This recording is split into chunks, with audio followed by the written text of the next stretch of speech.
Okay. Drink with James, episode 56.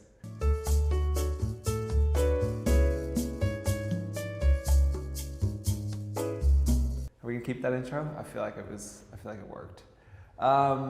Look, you guys almost lost me. I got into a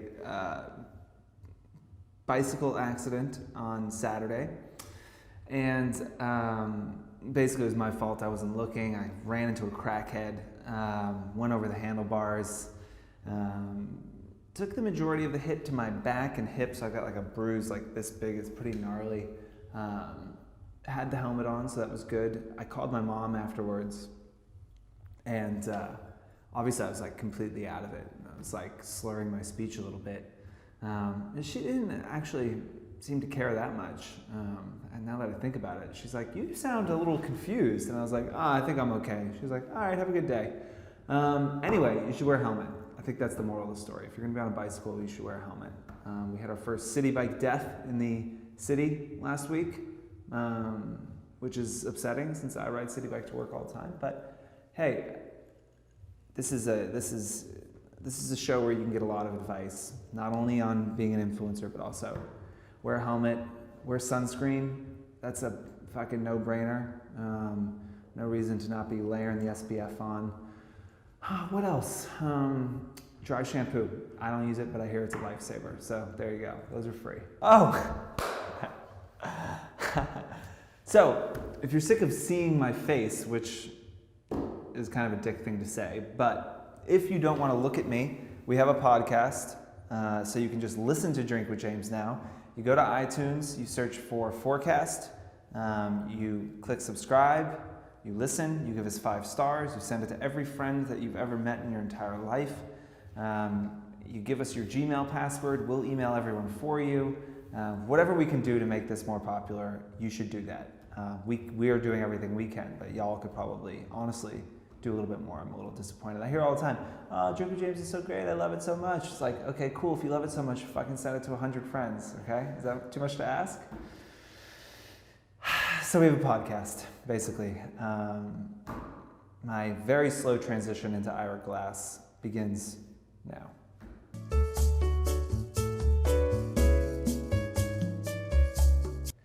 Okay, thoughts on the new Instagram sponsored post feature. I think it is a good thing. I think that the more obvious we can make the fact that sponsored posts are sponsored, the better. I don't think it's a bad thing. I don't think it's gonna cause any issues. I'm sure there's some nervous people out there that feel like Instagram is gonna make you pay to get your sponsored posts seen. I don't necessarily think that is the case. We're happy here at ForeCard. It's going to be easier to link to brands. It's going to be easier to drive traffic to them. You guys want the advertising you do on Instagram to be as effective as possible, because if this stuff continues to work really well, more money will pour into it. The more money that pours into the market, the more money that could be possibly pouring into your pockets. So I think it's a good thing. I look forward to seeing it roll out. I think that we're going to see, stable engagement rates on all of those things. But we will be monitoring it, and we will see kind of what we can see from that as time goes on. I'll let you guys know. I don't really have much to say on that, but.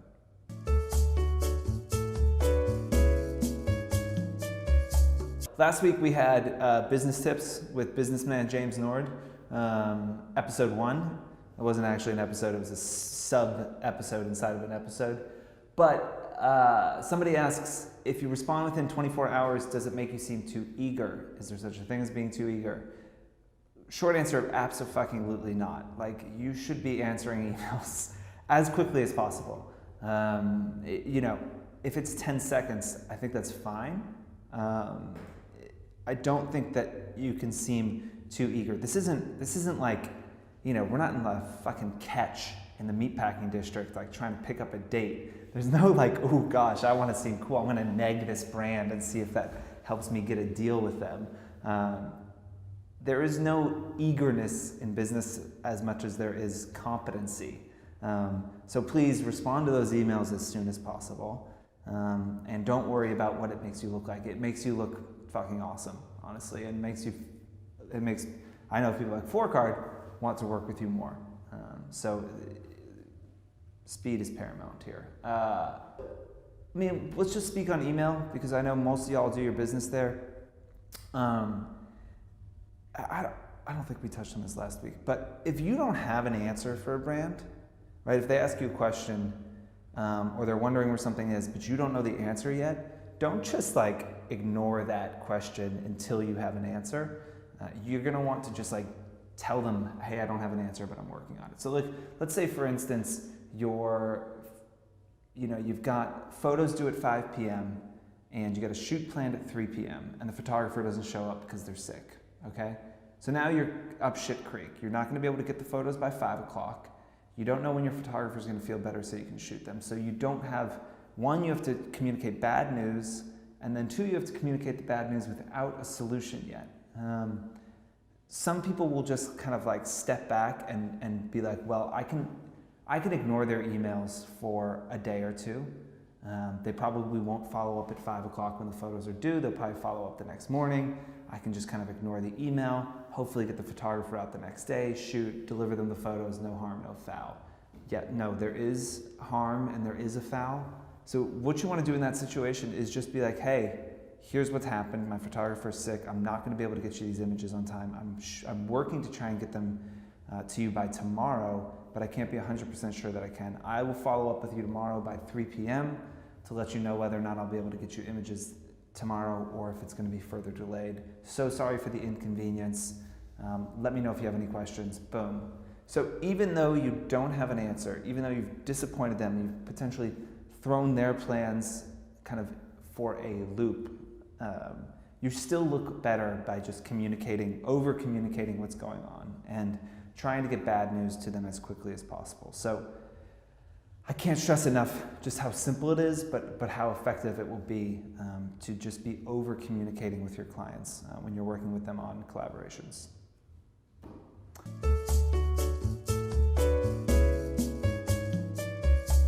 So, what do you think of agencies that encourage pod groups to like or comment on sponsored posts?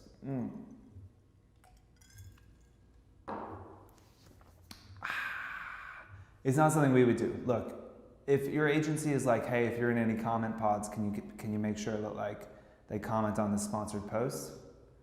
Yeah, I mean, Forecard has never done that. We really want real engagement.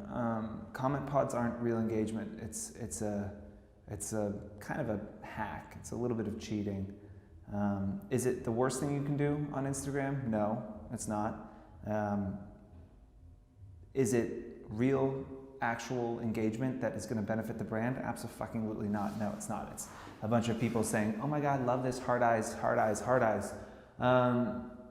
So I don't really generally think too much about our competitors. And if they're asking you to do that, say la vie. I don't know. If you don't feel comfortable doing it, don't do it. I will say that these things, and I think we've said this before, that like anytime Instagram or any platform changes something structural to the way that the platform works, there's all these hacks to get around it. And then I mean, obviously Instagram knows comment pods exist, and they probably very quickly made it so that those don't help the algorithm anymore. So you can't trick Instagram into your things working better. And if you can, it's not going to last for a long time. So I wouldn't really sweat it too much. I think the feedback we've heard recently is people are leaving and moving away from the comment pods. One, because it just like takes over your life and you're constantly commenting and liking and things. And two, because it just isn't as effective anymore.